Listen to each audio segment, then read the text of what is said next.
Fala aí, galerinha do sétimo ano, tudo bem? Aqui é o professor Maxwell, sou professor de História e Ética e Cidadania da Rede Municipal de Barra Mansa e hoje nós vamos conversar sobre o PED número 4, beleza? Galerinha do sétimo ano, tá? Vamos avançar então. Seção 2. Bom, gente, lembrando que eu vou ler as questões, tá?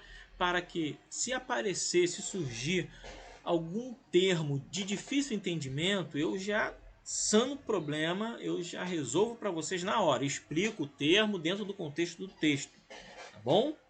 Beleza, então? Então deixa eu chegar aqui, né? Depois eu mudo de lugar porque vocês vão ter que ler isso aqui, né? Visualizar isso aqui pelo menos, né? Bom, aí uma coisa mais engraçada, né? Sou eu que estou segurando ali aquela placa lá, não é mais o protestante lá, senhor de idade, veterano de guerra, inclusive não. Vamos lá.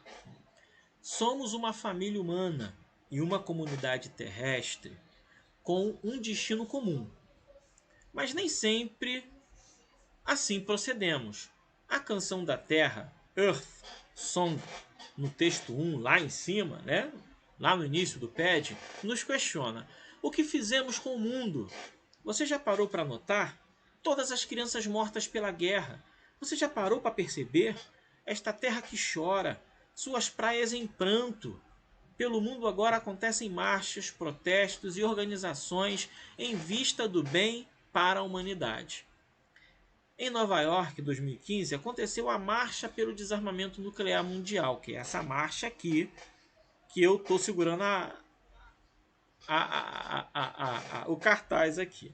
Na imagem aparece o professor Maxwell e a mensagem do cartaz diz: invista nas necessidades humanas, não em guerra, união pela paz e justiça.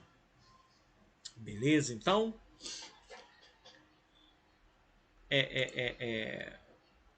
essa frase, invista nas necessidades humanas e não em guerra, união pela paz e justiça, é o que está escrito aqui no meu cartaz, no cartaz que eu estou segurando aqui. Beleza? Beleza, então. Então vamos lá para a letra A. Para que a paz e a justiça reinem entre a humanidade no planeta Terra, quais seriam as necessidades humanas básicas e elementares visando a preservação da vida no planeta? Tá? Quais são as necessidades básicas e elementares? Quando eu falo isso, necessidades básicas e elementares é aquilo que sem a qual eu não consigo viver. O ser humano não pode viver. Isso são necessidades básicas. Comer, se alimentar, respirar um ar puro, não poluído, porque isso me mata, né? Vestir, morar, né? Ter acesso a uma água tratável para que eu não adoeça, certo? Saúde, acesso à saúde para que quando eu fique doente eu seja tratado, para que eu não venha a morrer dessa doença. Isso são necessidades básicas, né? Então, quais seriam essas necessidades básicas, né, que são necessárias à preservação da vida do planeta? Certo? Quais seriam as necessidades humanas básicas e elementares visando a preservação da vida do planeta? Ou seja, quais são essas necessidades básicas que ajudam a manter o planeta vivo? Beleza? Então, quero 3 só, no mínimo 3. Tá? Letra B. Um dos fundamentos para a ação humana sempre foi a noção de certo e errado, de justo e injusto, de bem ou mal. Estamos constantemente avaliando e julgando nossas ações e a dos outros. Essa é uma característica essencialmente humana, discernir entre o certo e o errado, entre o que deve ser feito e não deve ser feito, entre o bem e o mal.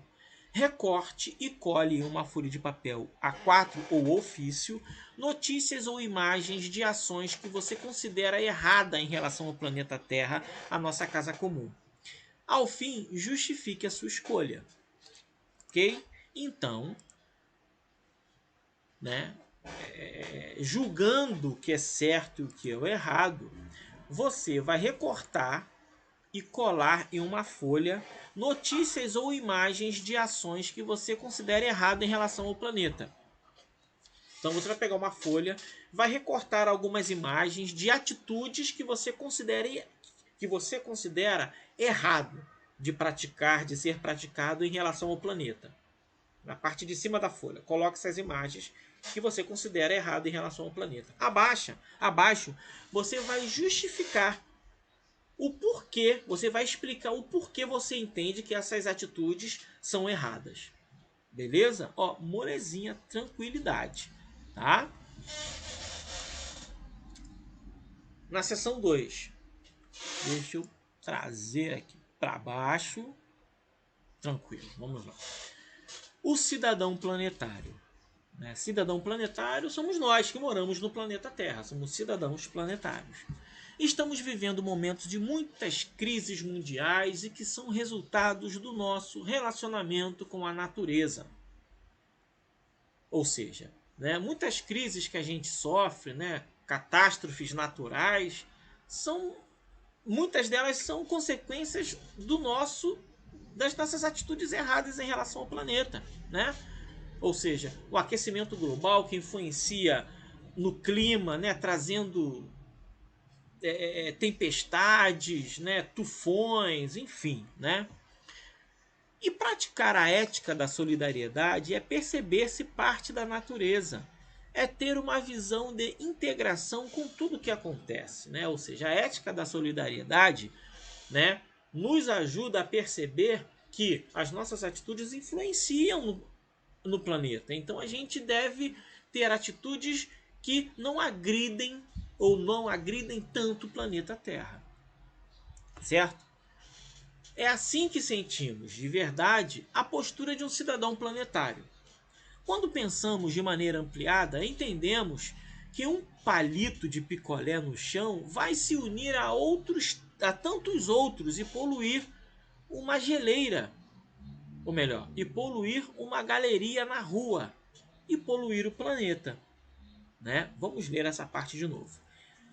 É assim que sentimos, de verdade, a postura de cidadão planetário. Quando pensamos de maneira ampliada, entendemos que um palito de picolé no chão vai se unir a tantos outros e entupir uma galeria na rua e poluir o planeta, entre outras ações.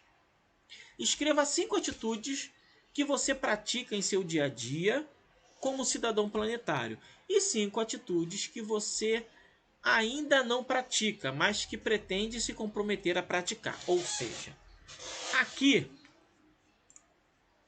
né? Opa, deixa eu voltar, eu avancei demais. Ok, deixa eu voltar aqui. Vai. Acho que não foi. Deixa eu voltar. Deixa eu mudar isso aqui. Agora vai. Perfeito. Vamos lá. Então, aqui está esse quadro aqui, né? Nessa coluna aqui, você vai relacionar 5 atitudes que você já faz que preservam o planeta. Nesse outro lado, você vai colocar 5 atitudes, né, que você pretende mudar, que você ainda não faz, ou melhor, 5 atitudes que você faz que são erradas, mas que você pretende mudar para ajudar o planeta. Certo? Então aqui 5 atitudes que você faz que ajudam o planeta e aqui 5 atitudes que você faz, mas que não ajudam o planeta, mas que você vai mudar. Beleza? Então, gente, tranquilidade? Então vamos avançar. Essa aqui é uma questão de história, tá? Aonde existem alguns textos e imagens, tá? Aqui é uma imagem do Mapa Mundi. O que é o Mapa Mundi, professor? Mapa Mundi é esse aqui, ó. Mas esse aqui é o moderno, é dos dias de hoje. Esse aqui é lá atrás da época das grandes navegações, né? As pessoas não tinham ideia exata de como era o planeta. né? Então elas desenhavam na medida daquilo que elas conseguiam identificar, né? Aqui fala sobre as viagens marítimas, né? Das expansões marítimas. Aqui são os relatos, né? Aqui está explicando, nessa imagem estão retratados alguns monstros que os europeus, sobretudo os portugueses e espanhóis, acreditavam existir. Até os séculos XV e XVI, quando ocorreram as grandes navegações marítimas, acreditavam que esses monstros habitavam as regiões das Índias.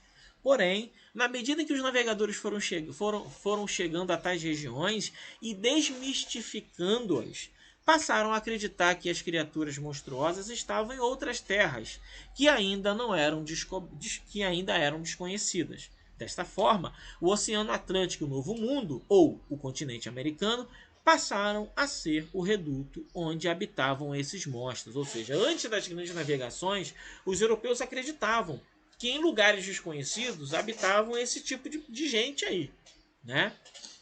Aqui abaixo é uma outra figura que mostra que na época das grandes navegações, em função dos navios serem muito frágeis, feitos de madeira, eles afundavam a qualquer grande tempestade. Então, pelo fato de haverem muitos afundamentos em função das tempestades, eles acreditavam que parte desses afundamentos, desses naufrágios de navios, eram provocados por monstros que habitavam os grandes mares. Certo? Né? Isso aí é um exemplo, né? Essa pintura exemplifica muito bem o pensamento daquela época. Então vamos às atividades.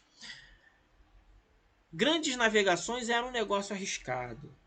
A empreitada de navegar pelos oceanos era bem arriscada, mas se desse certo, o lucro seria alto. Aos poucos, essas iniciativas se tornaram grandes negócios financiados tanto por burgueses, comerciantes e banqueiros, quanto pelos estados, governos, né, dos reinos. Os riscos eram altos, mas as recompensas também, principalmente porque as rotas comerciais mais lucrativas da Europa eram as que levavam à Índia e ao Extremo Oriente. Né? A Índia aqui, ó, o Extremo Oriente é essa parte aqui, onde fica a China, Japão, por aqui. A burguesia mercantil investiu no negócio porque estava interessada em ampliar a sua margem de lucro. Também contribuíram para o sucesso da empreitada a centralização do poder monárquico que fortaleceu o Estado. O que acontece? As grandes navegações, para poder acontecer, foi necessário um grande investimento em dinheiro. Que não só era necessário os comerciantes e os banqueiros da época investirem, não. Mas era necessário também que os reinos investissem. Mas para que as regiões se tornassem reinos, era necessário essas regiões se organizarem e terem um rei para se transformarem em reinos. Né? Então foi uma empreitada monstruosa para conseguir tanto dinheiro para investir nas grandes navegações. Então vamos analisar. Item 1 aqui. Analise o mapa antigo acima. Esse aqui. Fazendo uma comparação com o mapa mundi atual, esse aqui. Escreva as diferenças e semelhanças entre os dois mapas.